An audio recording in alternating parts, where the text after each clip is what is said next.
हाँ तो बच्चों, आज हम बिहार बोर्ड के क्लास 6 के हिंदी चैप्टर अरमान कविता के बारे में अभ्यास प्रश्न को देखेंगे। तो सबसे पहले इस कविता को हम सबको, जैसा कि हमने सबको याद करवा दिया था, तो आज हम अभ्यास प्रश्न के बारे में जानेंगे। तो देखो, पहला क्वेश्चन है, प्रस्तुत कविता में गरीबों को गले लगाने एवं सुखी बनाने की बात क्यों की गई है? तो इसका उत्तर हमने लिखा है, समाज में जो लोग गरीब एवं भिखारी हैं या निसहाय हैं, ऐसे लोगों को गले लगाने तथा सुखी बनाने की बात कही गई है, क्योंकि इससे हमारे समाज में समानता आएगी। अतः सुखमय समाज, समतापूर्ण समाज की स्थापना के लिए कविता में गरीबों को गले लगाकर सुखी बनाने की बात कही गई। सिंपल है।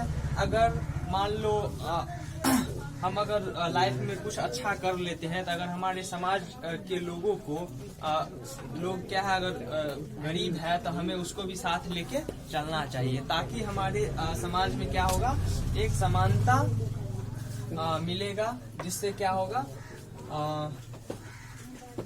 समाज का समतापूर्ण समाज की स्थापना होगी। यही बात कवि ने क्या कही है इस कविता में, कहने का तात्पर्य रखा है, और उसका उद्देश्य यही है कि समाज में गरीब को गले लगाने से हमारे समाज भी विकसित होगा, उसके साथ साथ हमारा देश भी तरक्की की ओर अग्रसर करेगा। तो दूसरा क्वेश्चन हम जानेंगे, इस कविता में हारे हुए व्यक्ति के लिए क्या कहा गया है? तो इस कविता में हारे हुए व्यक्ति के लिए कहा गया है कि हार कर बैठना या अपनी उम्मीदों को मारकर बैठना कायरता एवं अज्ञानता है। ऐसे हतोत्साहित लोगों के दिमाग में फिर से उत्साह जगाने की आवश्यकता है। तो चलो इसको डीपली समझते हैं।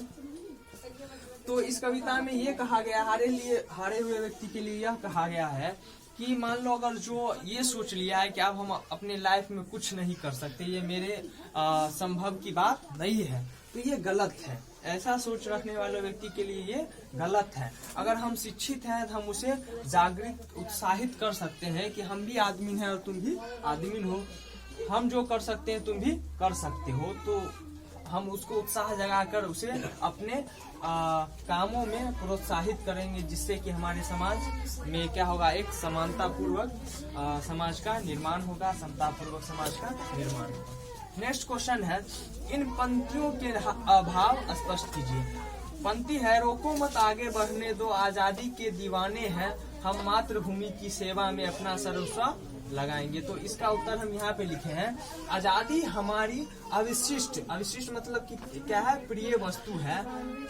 हमें आजादी पाने के लिए आगे बढ़ने दो, इस पुनीत कार्य से हमें मत रोको। हम अपनी जन्मभूमि का मतलब होता है जहाँ पे हम क्या हुए, पैदा हुए। मातृभूमि का मतलब होता है वही जहाँ पे हम क्या हुए, पैदा हुए, की सेवा में अपना मन धन यानी कि सब कुछ लगाएंगे। इससे यह स्पष्ट होता है कि इस पंक्ति के माध्यम से कवि ने बताया है कि आजादी हमारी क्या है, एक प्रिय वस्तु है, जो हमें आजादी पाने के लिए आगे बढ़ने दो। इस पुनीत कार्य में हमें क्या करना चाहिए, बढ़ चढ़ के हाथ बढ़ाना चाहिए, और हमारी मातृभूमि जो है, इसमें अगर कभी हमारी जान की बलिदान भी देनी पड़े तो हम इसे देने के लिए हर वक्त तैयार रहेंगे। तो अब नेक्स्ट क्वेश्चन चौथा देखेंगे,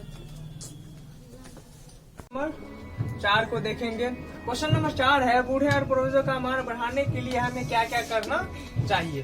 तो इसका उत्तर लिखे हैं, बूढ़े और पूर्वजों का मान बढ़ाने के लिए हमें कर्तव्य प्रयाण, लगन के पक्के और सत्यनिष्ठ बनना चाहिए, क्योंकि हमारे पूर्वज वीर धुन के पक्के एवं सच्चे थे, और हमें उनका अनुकरण करने से उनके मान सम्मान में क्या होगी, वृद्धि होगी। सिंपल है। अगर मान लो हमें बूढ़े और पूर्वजों का मान बढ़ाना है, तो हमें कुछ अच्छा काम करना होगा, जिससे हमारे पूर्वजों के मान सम्मान में क्या हो, वृद्धि हो। चलो, किसी चीज से हारे हैं यदि हाँ, तो अपने हार को जीत में कैसे बनाया? तो हम उत्तर लिखे, हाँ, हम जब पिछली वर्ग में थे तो स्कूल के परीक्षा में अच्छा प्रदर्शन नहीं कर पा रहे थे। हम यह सोच चुके थे कि परीक्षा में अच्छा प्रदर्शन करना हमारी बस की बात नहीं है, लेकिन हमारे कोचिंग शिक्षक ने हमको उत्साह जगाया और बोले यदि परीक्षा में तुम्हारे वर्ग के छात्र अच्छा प्रदर्शन कर सकता है तो तुम क्यों नहीं कर सकते।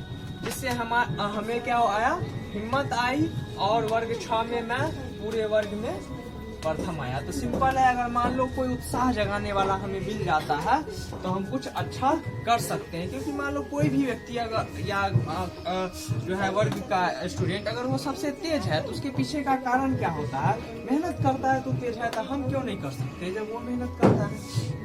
आप पाठ से आगे क्वेश्चन नंबर 1 को देखेंगे। इस कविता का कौन सा अंश आपको ज्यादा झकझोरता है, विवेचना करें। तो इसका उत्तर लिखें। इस कविता में वह अंश हमको ज्यादा झकझोरता है जिसमें कवि ने कहा है कि जो लोग गरीब भिखारी हैं, जिन पर न किसी का छाया है, हम उनको गले लगाएंगे, हम उनको सुखी बनाएंगे। इसका भावार्थ से यह स्पष्ट होता है क्योंकि आज भी हमारे समाज के लोग बहुत सी चीजों से क्या है, वंचित है। हम उनको गले लगाकर एक समतापूर्ण सुखी समाज का स्थापना कर सकते हैं।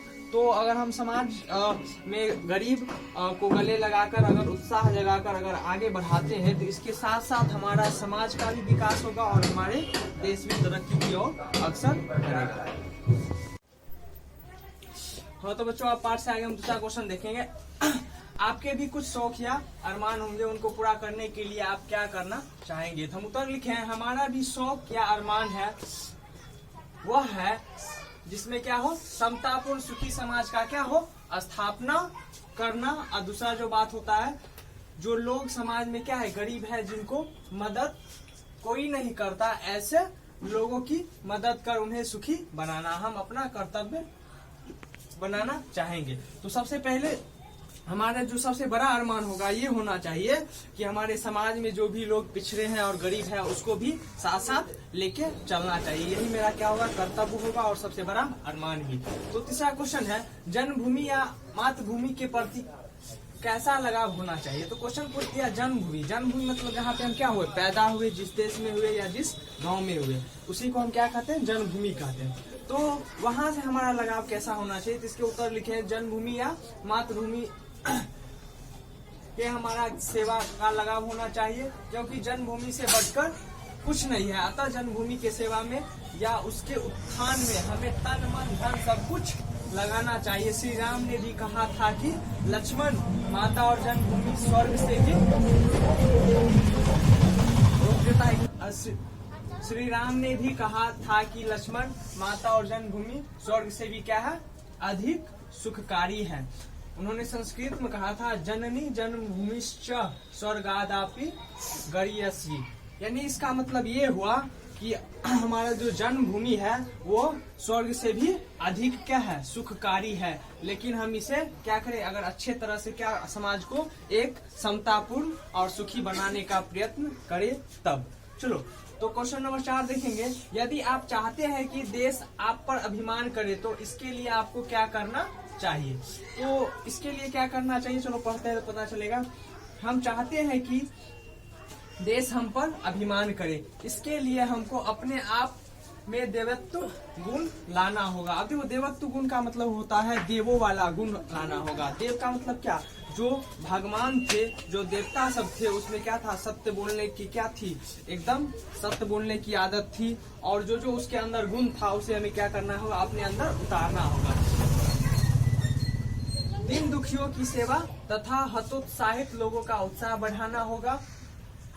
यानी कि जो क्या है, जो हमारे समाज में दुखी है उसे भी क्या करना है, उसकी सेवा करना है। और जो हतोत्साहित है कि अब हम लाइफ में कुछ नहीं कर सकते, उसका भी क्या करना है, उत्साह बढ़ाना है। चलो आगे जो पॉइंट है, मातृभूमि का सेवा करना होगा तथा अपने इरादे के पक्के होना होगा। कर्तव्यनिष्ठ, यानी कि कर्तव्यनिष्ठ का मतलब ये हुआ कि कर्तव्य के प्रति क्या हो, निष्ठावान होना। दूसरा है क्या, सत्य प्रिय, यानी कि हमें सत्यवाणी बोलनी चाहिए। ये सब अगर हमारे अंदर क्या होगा, अगर गुण होगा तो हम पे क्या करेगा, देश भी हम पे अभिमान करेगा और हमारे समाज के लोग भी हम पे क्या करेंगे, अभिमान करेगा। तो इस हिसाब से क्लास 6 का अरमान कविता का पूरा क्वेश्चन आंसर समाप्त होता है। यदि आपको वीडियो अच्छी लगे तो लाइक करें, कमेंट करें एंड शेयर करें।